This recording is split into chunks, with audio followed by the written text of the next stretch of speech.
Hello పిల్లలు, మీ కొరకు నేను ప్రతిదినం ప్రార్థన చేస్తున్నా. మీరు దేవునికి సమీపస్తులై జీవించాలని ఆశిస్తున్నాను. మీరు సమయం గడుపుతున్నందుకు మీకు దేవుడు దీవెనలు ఇస్తాడు. ఈ లాక్డౌన్ అంతట్లో మీరు దీవింపబడతారు. మీకు చదువులలో జ్ఞానము జ్ఞాపశక్తి దొరుకుతుంది కనుక దేవునికి సమీపంగా జీవించి వాక్యం చదివి దేవుని బిడలుగా దీవింపబడాలని నేను ఆశించు మీ కొరకు ప్రార్థిస్తున్నాను. ఎప్పుడు కృపామయుడా, కనికరం గల దేవా, దయాళుడవు గనుక తండ్రి, నీ ప్రేమ మాపై ఉంచు దేవుడవు గనుక మేము ఎన్నిసార్లు పడిపోయిన నువ్వు లేవనెత్తే దేవుడవు గనుక బిడ్డలు తెలుసుకున్నట్లు దేశముల కొరకు సేవ చేసే బిడ్డల కొరకు అనేక ప్రయాసములతో పనులు చేసే బిడ్డల కొరకు అందరి కొరకు మేము ప్రార్థించేవారుగా మాకు దీవించండి విడుచున్నాము. మా ప్రార్థనలే మీరు విని దేశంలో స్వస్థిస్తామని విశ్వసిస్తున్నాము నాయన.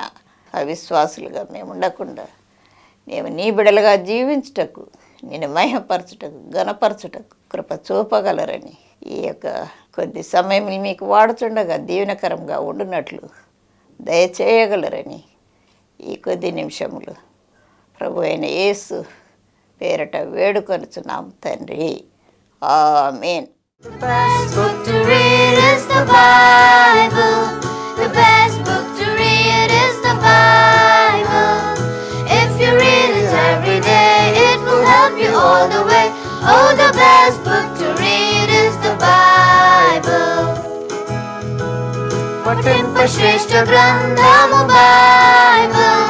Patimpa Shrestha Grandhamu Bible. అనుదినం పఠించిన ప్రేమ తోడు నడుపును. ఓ పఠింప శ్రేష్ఠ గ్రంథము బైబిల్. దేవుని పరిశుద్ధ నామానికి వందనాలు చెల్లిస్తున్నాను. మరొకసారి ఈ ఎపిసోడ్కు మిమ్మల్ని అందరినీ ప్రేమపూర్వకంగా ఆహ్వానిస్తున్నాను. బిడ్డలారా, మీరు ఫేస్బుక్ ఆన్లైన్లో ప్రతిరోజు మీ యొక్క లెసన్స్ పంపిస్తున్నందుకు దేవునికి వందనాలు. ఫేస్బుక్ సండే ఈవినింగ్ 6 to 7:30 p.m.కు మిమ్మల్ని అందరినీ వెల్కమ్ చేస్తున్నాను. చాలామంది మరి ఈ యొక్క ఆన్లైన్లో పాల్గొంటున్నారు.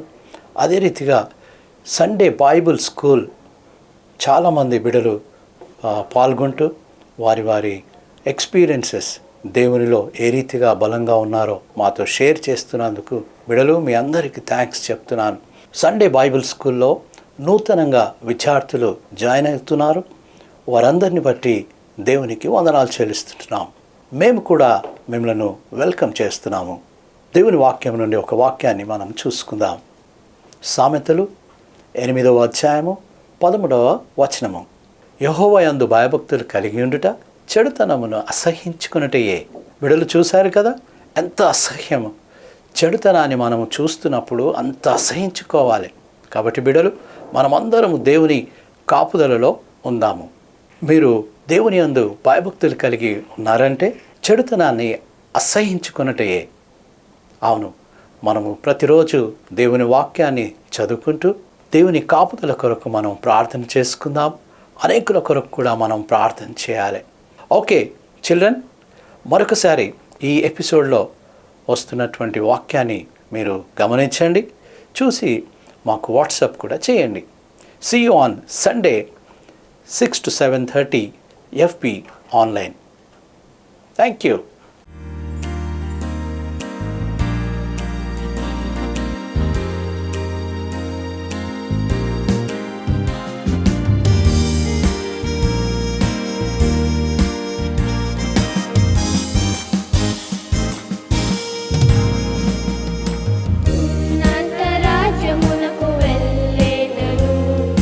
రక్షణ ఓడలో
పరిశుద్ధ నామమున మీ అందరికీ శుభములు.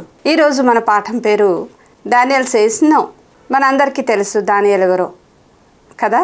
పాత నిబంధన గ్రంథంలో శ్రేష్టమైన భక్తుడైన దానియేల్ గురించి మనం ఈరోజు చదువుకుంటూ ఉన్నాం. దానియేల్ భక్తుడు ఏ విషయంలో నో అన్నాడు, ఏ విషయంలో ఎస్ అన్నాడు. ఈ జ్ఞానం ఆయనకి ఎలా కలిగింది? ఇలాగూ ఆయన గురించి తెలుసుకోవటం ద్వారా మనము ఎలాగూ బ్రతకవచ్చు ఈ లోకంలో అనే విషయాలను మనం గుర్తిద్దాం. దానియేలు శ్రేష్టమైన బుద్ధి గలవాడని మనకు వాక్యం చెప్తూ ఉంది. చరిత్రలో ఏం జరిగింది, ఇదంతా కూడా చరిత్ర, ఏది కూడా కథలు కావు.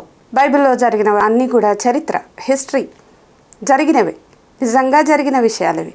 510 BCలో బబులోన్ రాజు, కింగ్ ఆఫ్ బాబిలోన్ నెబుకద్నెజర్ రాజు ఇస్రాయెల్ దేశం మీదకి వెళ్ళి ఇస్రాయెల్ దేశాన్ని స్వతంత్రించుకొని, అంటే దాన్ని జయించి వచ్చేటప్పుడు దానిలో శ్రేష్టమైన విషయాలన్నీ కూడా తెచ్చుకున్నాడు. పాత్రలు కూడా కొన్ని తెచ్చుకున్నాడు. దేవుడే అప్పగించినట్టుగా మనం ఈ వాక్య భాగంలో చూస్తాం. దానియేలు గ్రంథం 1వ అధ్యాయం 2వ వచనంలో ఆ మాట ఉంటుంది. ప్రభువు యూదా రాజైన యెహోయాకీమును అలాగే ఉపకరణములను కూడా, కొన్ని పాత్రలను కూడా ఆ రాజు చేతికి అప్పగించినాడు. బబులోన్ రాజు నెబుకద్నెజర్ ఆయన చేతికి అప్పగించినాడు. ఎందుకు అప్పగించినాడు?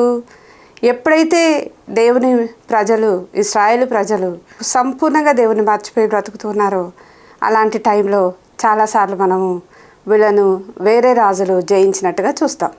ఇప్పుడు ఆ ప్రాంతంలో బబులోన్ రాజు వెళ్ళి యెరూషలేమును ముట్టడి వేసి అందులో ఉన్న సమస్తాన్ని తీసుకొని వెళ్ళినాడు. శ్రేష్టమైన వాటిని తీసుకొని వెళ్ళాడు, తనకు ఉపయోగపడతాయి అనుకున్న వాటిని. అందులో వెళ్ళిన వారిలో ఈ యవనస్తులు కొంతమంది. వారెవరంటే దానియేలు, షడ్రక్, మేషక్, అబేద్నెగో. మనకు తెలుసు కదా ఈ యవనస్తులు అని దేవుని వాక్యం చెప్తుంది. వీరు యవనస్తులు, వీరికి మంచి క్వాలిటీస్ ఉన్నాయి. తను చెరపట్టుకొని, అంటే క్యాప్టివ్స్గా తీసుకొని వెళ్ళిన తర్వాత రాజు ఏం చెప్తున్నాడు, తన ఆఫీసర్ని పిలిచి కొంతమంది యవనస్తులు ఉన్నారు, వాళ్ళలో ఏ డిఫెక్ట్ లేకుండా ఉన్న వాళ్ళని చూస్ చేసుకో. ఆ డిఫెక్ట్స్ ఏంటో మనం చూద్దాం. ఎవరు వీళ్ళకి ఏం క్వాలిటీస్ ఉన్నాయో మనం కొన్ని చూద్దాం. ఈ యవనస్తులకి శ్రేష్టమైన క్వాలిటీస్ ఉన్నాయి కొన్ని, మనం అవి చూసుకుందాం ఒకసారి. They are young men without any physical defect. శారీరకంగా ఏ డిఫెక్ట్ లేకుండా ఉన్నారు. కాళ్ళు చేతులు అన్నీ బాగున్నాయి, కళ్ళు, ముక్కు, నోరు అన్నీ మంచిగా పనిచేస్తూ ఉన్నాయి. వాళ్ళు హ్యాండ్సమ్ అంట, చాలా అందగాళ్ళంట, మంచి ముఖవర్చస్సు కలిగిన వారు. Showing aptitude for every kind of learning. ఏ విషయంలో కూడా జ్ఞానం కలిగి ఉన్నారు, త్వరగా నేర్చుకోగలిగిన విజ్ఞానం కలిగి ఉన్నారు.